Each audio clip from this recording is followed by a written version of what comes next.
What's up, guys? Welcome back to my channel. My name is BDenny, and I just tried shawarma for the first time.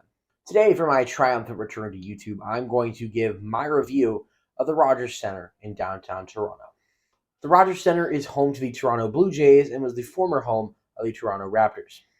We're going to be grading it on the scale that I'm going to display right there. I have not graded it yet, so I'm going to sit down, crunch some numbers, and get back to you once it is. All right, I'm back. So we're going to start with the travel to the stadium. So it's difficult to find your way around the city, but it's the same with most major cities, especially if you're an out-of-towner, and we're from the States, so it was even tougher. Let's talk parking. There's ample lots around the park, in addition to the main parking lot, which is actually under the seating bowl. That's the one we used because we needed handicap parking. There is a lot of staff at the Rogers Center. They're all very nice. They're all very helpful. Problem is, I feel like too many of them because I didn't necessarily need help, and there was a lot of inaccessible areas that I wanted to access that the security just wouldn't allow. And that brings us to accessibility. The majority of the stadium is accessible to those with any type of ticket. However, there is a problem. In the outfield, in left and mostly left, because right field is a little better, but in left field, after batting practice ends, and there was no batting practice today, so I don't know what this matters. After batting practice ends, you are not allowed to go down into the sections by the bullpen unless you have a ticket for them. I think this is to limit distractions for bullpen pitchers, but it just limits kids' chances of getting baseballs, and it sucks. Although there is some really cool general admission stuff in right field. There's the Rogers Landing, and there's the general admission section, which are just awesome, and I loved checking those out. The architecture. So the seating bowl is definitely dated.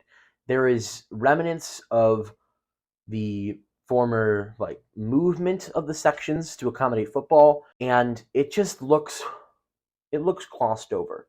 It's not sterile necessarily, but there's not a lot of character. Hydration break. Not sponsored by Body Armor yet.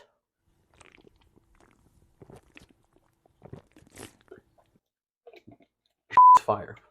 Although I will say the outfield district renovations really livened the place up, and it was really cool. Let's talk Blue Jays fans. They're all super kind and super helpful. They're willing to strike up conversation, especially once they know that you're a little different, like we were, because we were obviously from the States, we're from Mass, we're Red Sox fans. They were all really nice and willing to talk to us. Let's talk concessions. There's a really diverse range of food there. There's your ballpark favorites to your Canadian favorites, such as like poutine and stuff.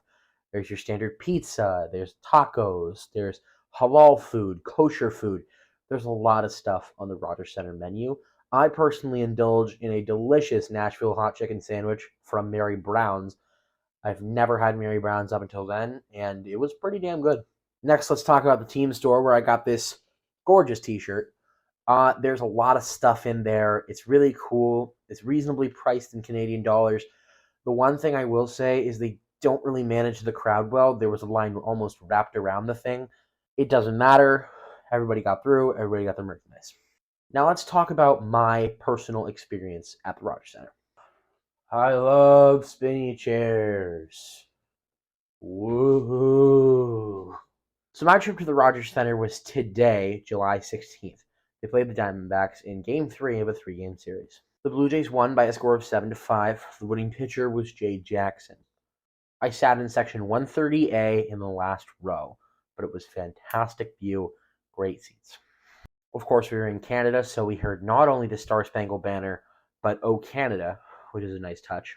We also had to sit through OK Blue Jays in the 7th inning stretch before taking out to the ball game. I originally thought that OK Blue Jays was there to replace Take Me Out to the Ball Game, to which I have begun to call it a travesty to our sport. OK Blue Jays is the worst thing to come out of Toronto. I think I hate OK Blue Jays more than I hate Austin Matthews, and I hate Austin Matthews with a burning passion. But they played Take Me Out to the Ball Game. All was well and good, and I was happy. I was not able to get a baseball today, as I do with most Major League games, because of the limited access. I was not able to get down to the bullpens through the duration of the game, nor was I able to access the dugouts. I was able to meet two incredible people that I've been speaking with online. I got to meet my friend Zach Steinman, aka Zach the Jays fan, aka this Flyers fan. His stuff will be linked in the description.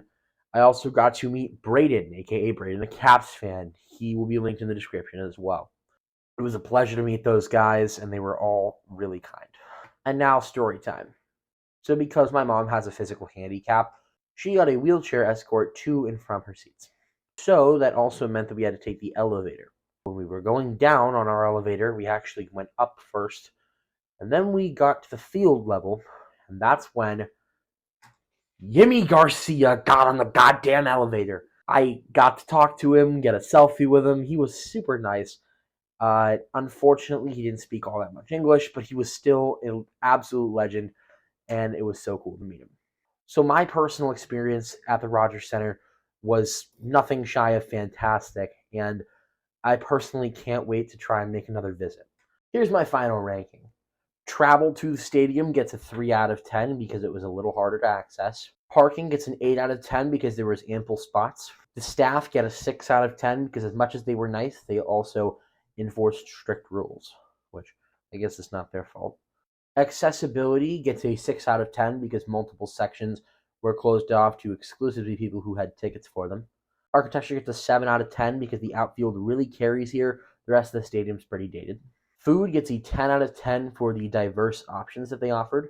The team store gets a 6 out of 10. It was packed with merchandise, but they couldn't handle the crowd well. The fans were a 9 out of 10. They were all super nice. And my personal experience was a 17 out of 20. It would have been perfect if they would have gotten a ball. Overall, the Rogers Center gets a 72 out of 100, and I will be ranking Fenway Park, the other Major League Baseball stadium I've attended, in the next video. So I want to thank you guys so much for watching. Let me know what you think of the Rogers Center in the comments below. Go ahead and follow my socials. They will all be linked in the description. And thank you so much for watching. Have a good one.